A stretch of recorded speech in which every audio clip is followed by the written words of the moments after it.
This is a first. I really need to get wireless headphones.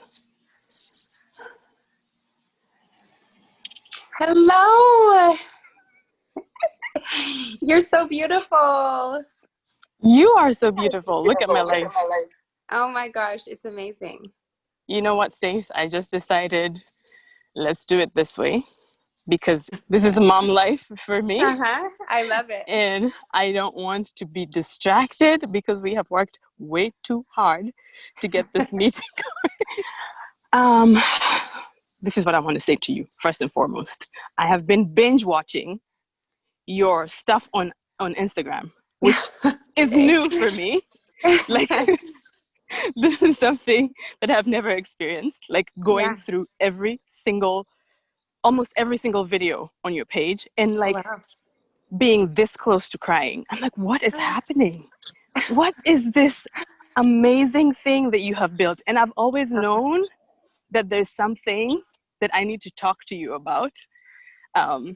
Because to be honest, this has taken way too long. It's been years since the first time I told you I wanted to talk to you, but I knew there was something gorgeous and meaningful and special that you were doing. And I wanted to wait until everything just came together, you know, to just hear this story. And so just, what have you done, Stacey? What did you do? Oh, well, you can't start by making me cry. I'll probably cry a lot. It's okay though. I feel like I will too, but let's do it. Let's go. Okay. What have I done? I don't even know. So you knew me probably in the hardest time of my life. That last year in Vegas was so hard. And I know this because it was the same for me. I connected on that level. Yeah. But I had no idea what was. A lot of things. That was a total of me living in Las Vegas away from my family for 10 years. And I moved away really young. And I just went through so many periods of being really lost, trying to figure out who I am, what I wanted. I loved performing. I always wanted to perform. I always wanted to dance. My parents and family were very supportive of me living there and of doing shows. But I felt just so disconnected with myself. Like I didn't know, even performing, even being in front of thousands of people every night, I was not happy and I was not me. And I think I enjoyed performing because I got to be somebody else. And, but it just became a point. I just suffered so bad and could no longer turn it on, you know? And I remember being pulled aside from Tiffany, our dance captain at MJ, and she was just like, we need more from you, or you need to like figure out what's really going to work for you. And I think it was the first time I felt like I had permission to do something else. Like I looked at her and was like, I promise you, I have nothing else to give here. And I think that my time is done and I don't know what I'm going to do, but I'll figure it out. And I had done nothing but dance my whole life. So from a little kid until older, I didn't finish high school. I just danced here in Utah. So that was terrifying. Yeah, I had nothing. I didn't even know who I was outside of being a performer. Like, what am I going to do? But just looking at her and very confidently saying, I can't do more than I'm doing. And I've got to figure something else out. I spent some time at home in Utah. They sent me home, and I don't know. I had a good conversation with my dad. I'm very close with my dad. I'm like a major daddy's girl. And so what are you saying to your dad? So I was just like, what do I do? Like, I have nothing. I am nobody. I am nobody without being a performer. And he was like, you are. Like, you have so much to offer and you have so much to give. And I can see that you're not you anymore. And you need to do something that's going to fuel your fire. So I... Wait, Yes. because that's everything. Yeah. That is so affirming, and literally the thing that you need to hear in that moment. Yeah. Mm-hmm. Absolutely. It just gave me a little bit of like, okay, like I can do something else. I can figure something else out. I didn't know what I wanted to do though. And I experienced an extreme low in Las Vegas that landed me in the hospital. And I spent a lot of time there just deciding that I wanted to live and deciding that I wanted to be more and do more. And as soon as I got out of the hospital, I went to a cycling class. I had always lifted weights. I had always done CrossFit. I had always worked out. Wait. So. Wait. We need to take this slow. Okay. See, I'm Because trying to I just like get think to what I'm doing now. no, because Like. this is like the meat of everything. Because you know, it's easy for someone to look at you now and completely miss what it took for you to get to where you are. And this is the hard part. This is the part that I want to talk about, because it's like you're saying, fighting to live, deciding you want to live. Wait, like we just need to sit with that for a second. Yeah. Because the Stacey that I saw was doing shows every time, like giving it 100%, you know, and I remember the numbness that I was feeling, you know, feeling disconnected from everyone, myself, but seeing in you something more. And I didn't know, I didn't have the presence of mind to reach and create actual relationships with anyone, and I wish that I had. But I remember thinking, she is just such a light, because I was breaking down, and I remember looking at you and drawing strength from you, not knowing what you were struggling with. I mean, I could here's the thing that I recognized, because I was in the exact same spot that you were, thinking, this isn't it. I love this. I'm grateful.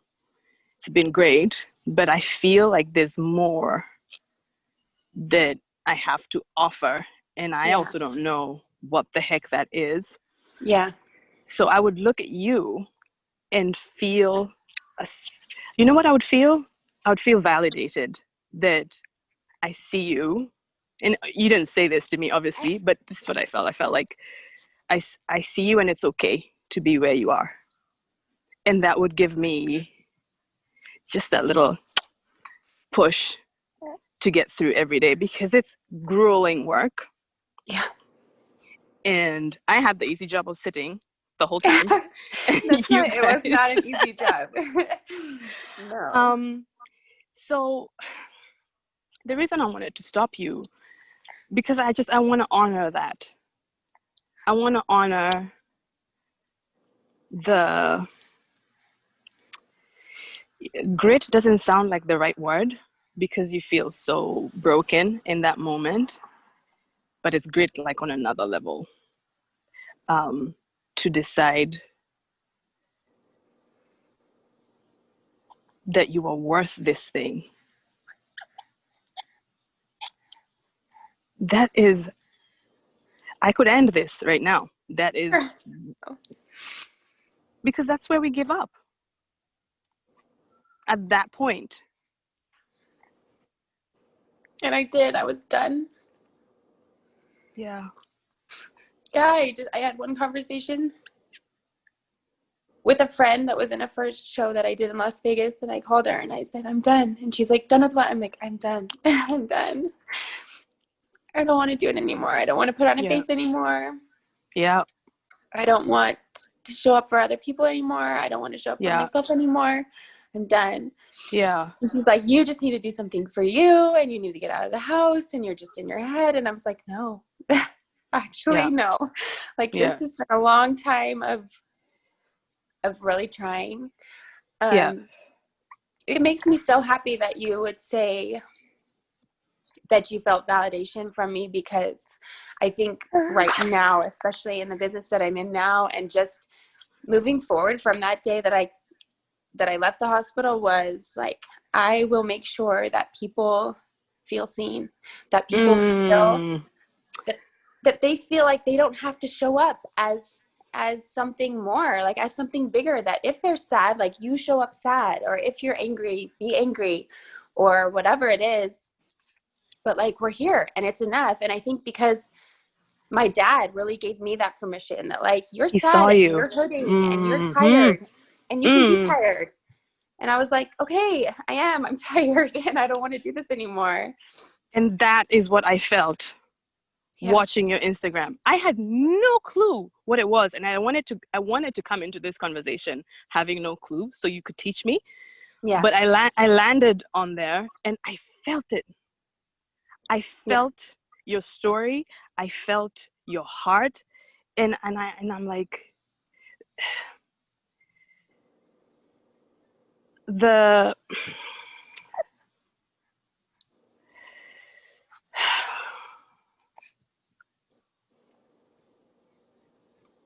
wait, let me find my words. The courage to do that. Yeah. Yeah. It's amazing that you feel that from, one, a phone screen, right? And two, like, most of the people that I train now, or that are members of my tribe is what I call them, and don't know my story.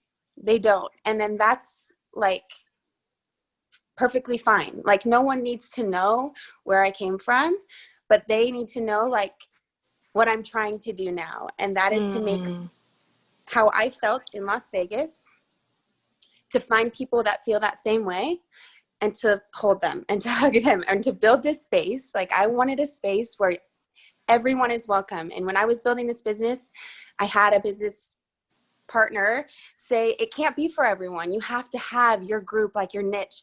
And I was like, no, this will be a place for everyone. Like, I don't care what space of life they're in. I don't care what shape they're in. I don't care where they come from, but I want them to know that when they walk in these doors, I see them, I hear them, I feel them, and they don't have to be anybody else.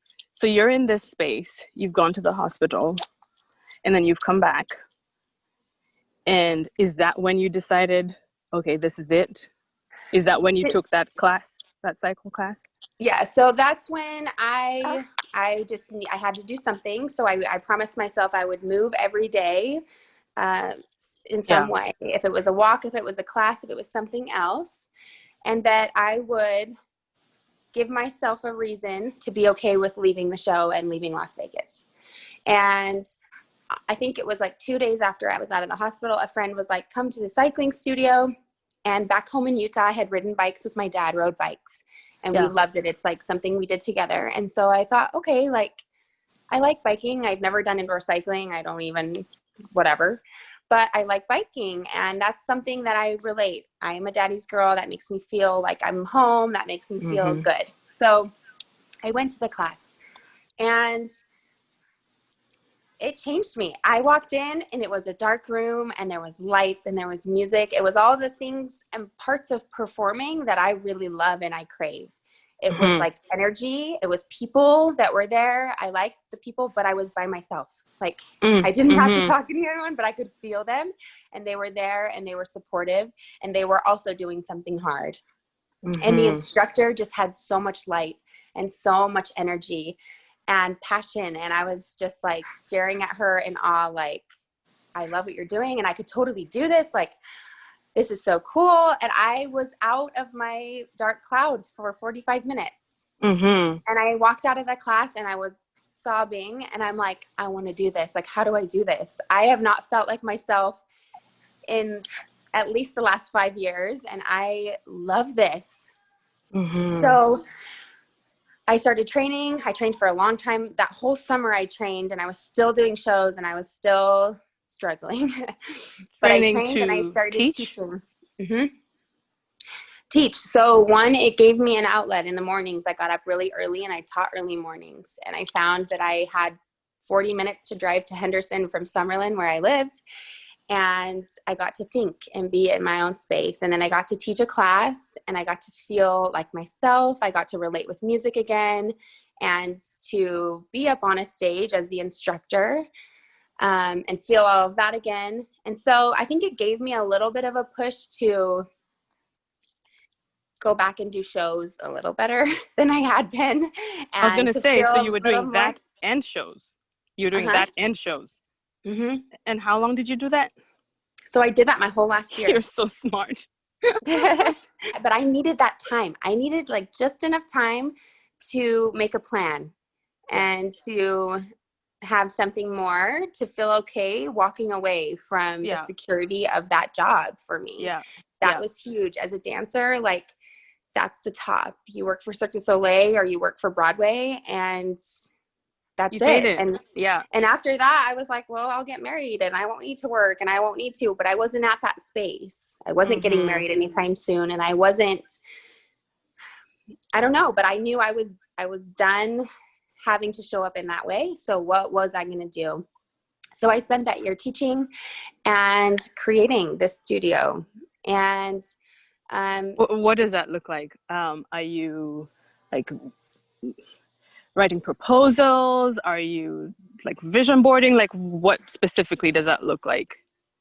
So my Dreaming dad is it a up. graphic designer, and I originally just had a conversation with him like, Dad, I've been cycling out here and I love it so much, and I think I want to open a studio. And so we did the creative side first. I think that's the fun stuff. That's the cute stuff. That's like create a logo and, have this vision of like what the classes will be like and feel like. Yeah. And that was really easy for me. So I started kind of drawing up what this studio would look like in my head. My dad created a logo for me. And you came up with the name? I did, yeah. I wanted it to just be Sweat Cycle, but just with everything, you had to have the house. And I was like, whatever. But then I'm like, oh, I kind of like the house because then it feels like a family. And yeah, I don't know. I loved the logo my dad came up with Sweat Cycle House and having the bike incorporated and all of that.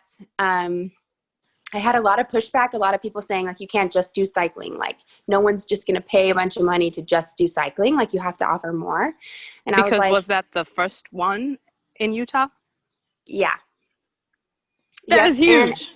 And I had seen though, like I see Soul Cycle. I'm like, they're doing it. They're fine. They don't offer anything else but cycling and they are killing it. Like they're doing it, And so I was really inspired by them and by what they had created, this thing that had just blown up. And what was special about them was their instructors and the way they made people feel. And I knew that if I could just get people that made people feel something, we'd be fine. And we don't need to offer anything else. How do you do that? So how do you find those people? What do you look at? It's a vibe. It's a vibe. And I do everything in my life based on feelings. And the minute they walk into to audition or be interviewed, I'm like, yes or no? Like, what do I feel from you? Yeah. But honestly, that has been the hardest part. It took my whole first year of running the business, just cycling through people, just finding people that were not fits and that were not giving what I needed them to give. And now being in this going into my third year, Whoa. I have the most incredible team. And I knew it would just take time and it would just take I just had to be patient. And it was really hard at first because, I knew how I wanted the classes to be felt. So naturally people were coming to my rides, but I am trying to run a business. I can't be teaching 9 classes in the week. But if I put myself on the schedule and then other people, and they only have 2 people in their rides, I'm like, It was so hard. It was so hard that first year because I was teaching way too much and I was really spreading myself thin and I didn't want that stress and that feeling either. And at this point, you still have your partner with you, your business partner, Stacey? So, yes. Do you have any business experience? Like, how are you doing what you're doing? I'm sorry to be so blunt. No, it's good. Honestly, how are you doing this? I did not even graduate high school. Like I am the least educated, most smartest, unexpected obviously, person to probably do this. But I am so passionate about people. I am. And so I'll tell you, when I moved to Utah, I had created the business. I written up a plan. I had done all the research I could do on studios around me in Las Vegas, on studios in LA, on studios in New York City. And I wrote up a business plan. I didn't even know what a business plan was. I was like Googling, like, what kind of information do I need to know if I'm going to take this to somebody to help me? And I wanted a partner because I didn't know the business side, like who was going to do the finances and who was going to do payroll and insurance and all of these things.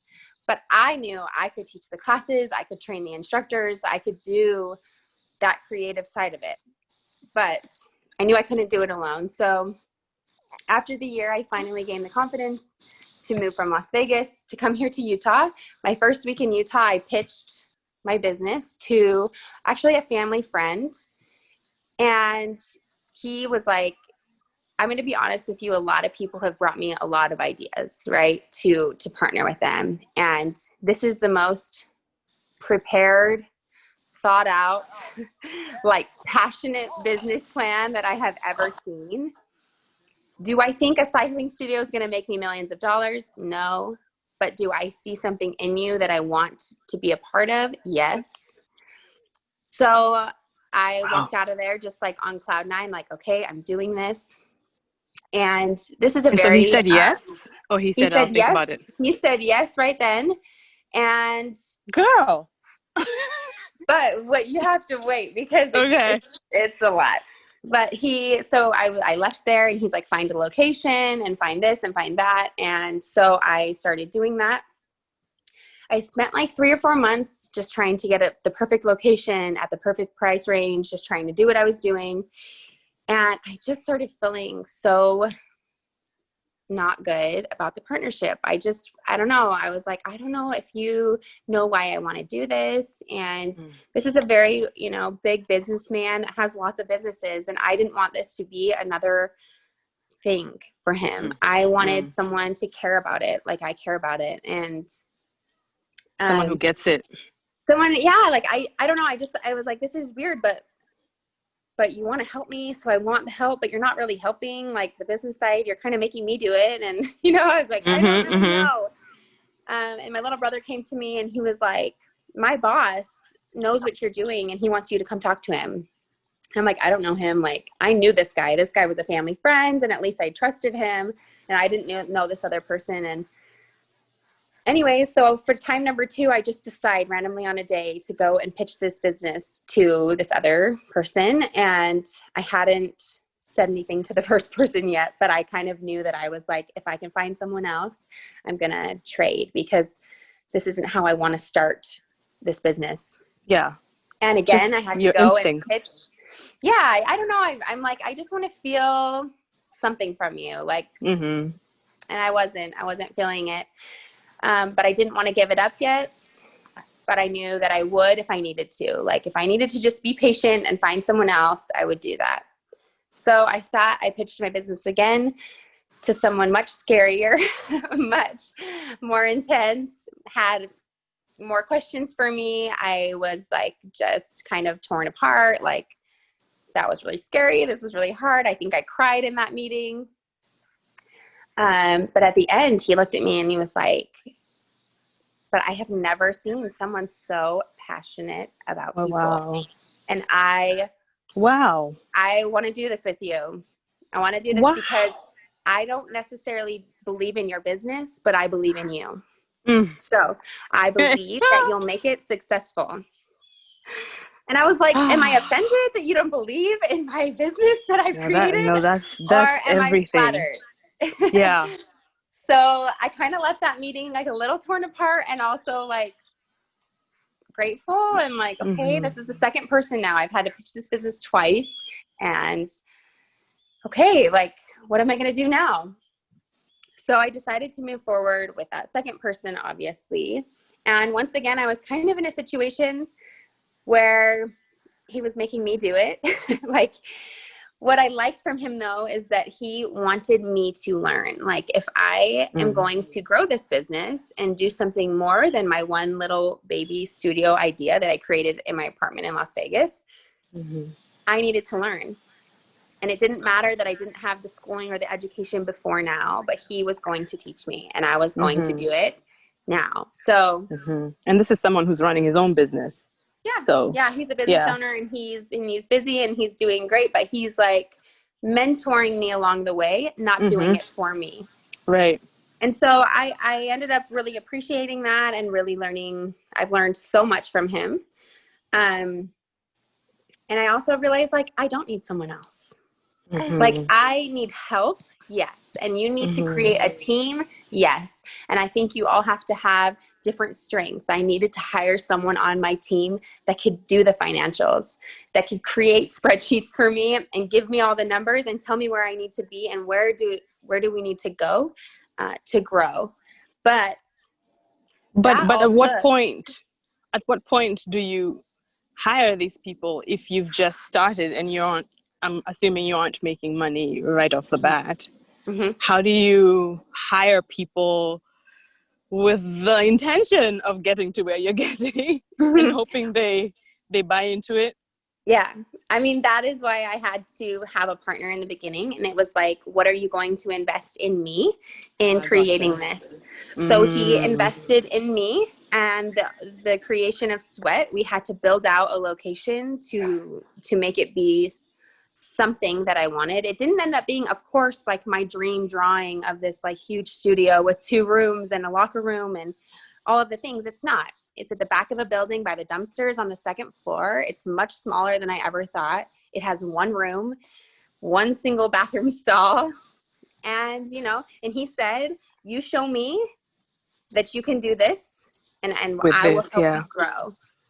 And I was like, okay, I will. Wow. I was just like, I'll do it. It's fine. I don't care that we're at the back. I don't care that you can't see us from the street. We'll do it. I just had in my head, like, it is not going to not work. Like, I will make it work. And I think that's kind of gotten me here today because no matter what's been thrown at us, especially COVID 2020. I was going to talk about that. I'm just determined that because we run the studio from love and we run the studio for people and people feel that and people will keep showing up for people that care about them. Oh, that's so good. Really that believe is so it. good. Like, I do. The second the studio had to close, my husband came home and he randomly was like, I think you should rent out the bikes. And I'm like, what? Like, all my very expensive bikes are not just going to be going around town to people's houses. And he was like, yes, like you can charge, you'll be able to pay rent still. You'll be able to like keep this business going until we can get back in there and do classes. And I was like, okay. Wow.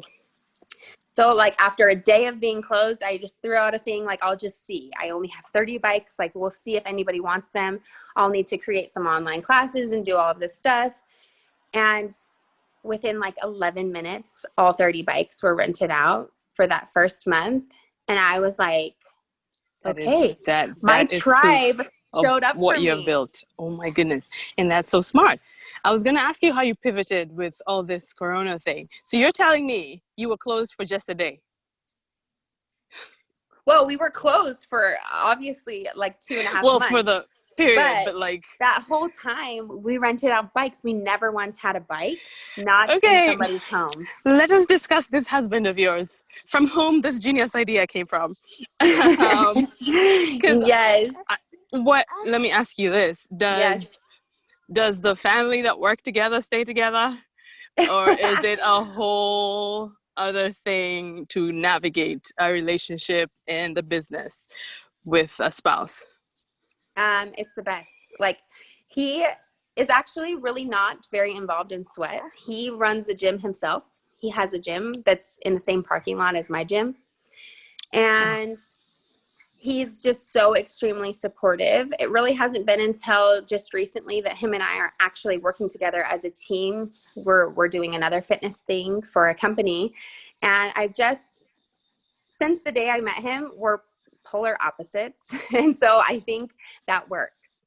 I am emotional and empathetic and artistic and creative, and he is logical and loyal and honest and hardworking. And It's like we're totally different from each other.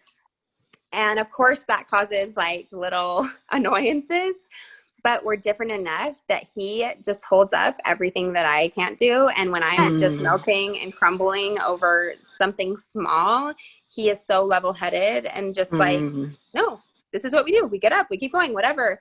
And it was like Corona. And I'm like, I'm closed. And like, what am I going to do? Like, what if I don't have sweat anymore? And he's like, no, we're going to rent out the bikes and you're going to ask people to support you still. And you're going to provide content for them to use in their homes. And this is how it's going to be. And he drove around with me every weekend delivering bikes to people's homes with masks and gloves and doing all of that work for me to help me. And so it's been the best. Like he's so great. Okay. I need to hear some hard stuff now.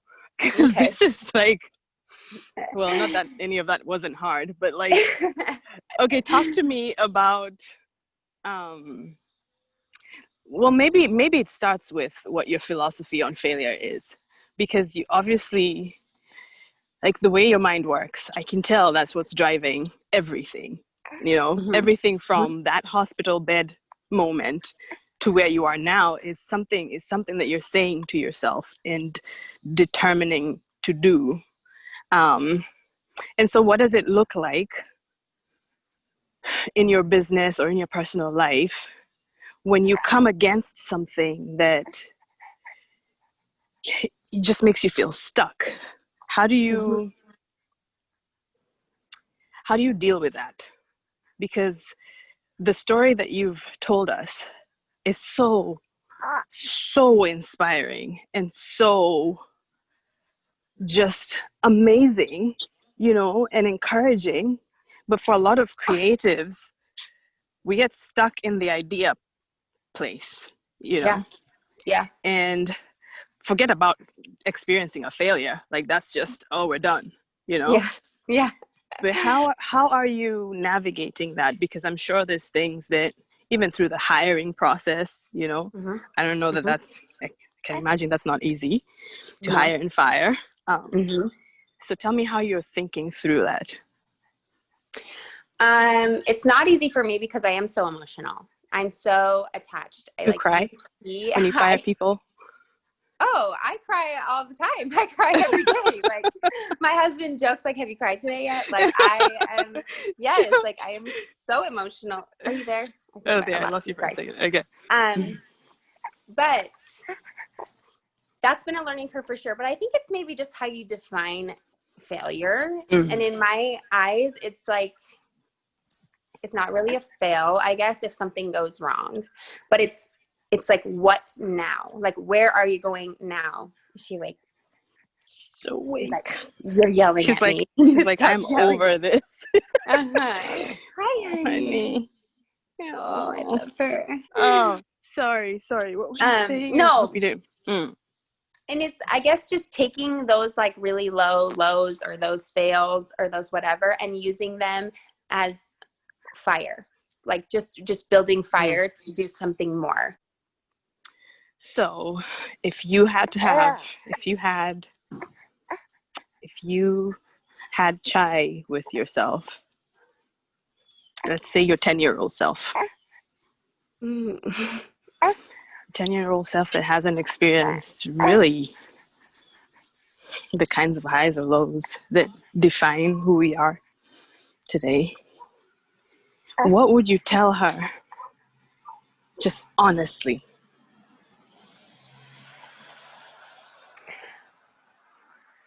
I would tell her that it's going to be hard.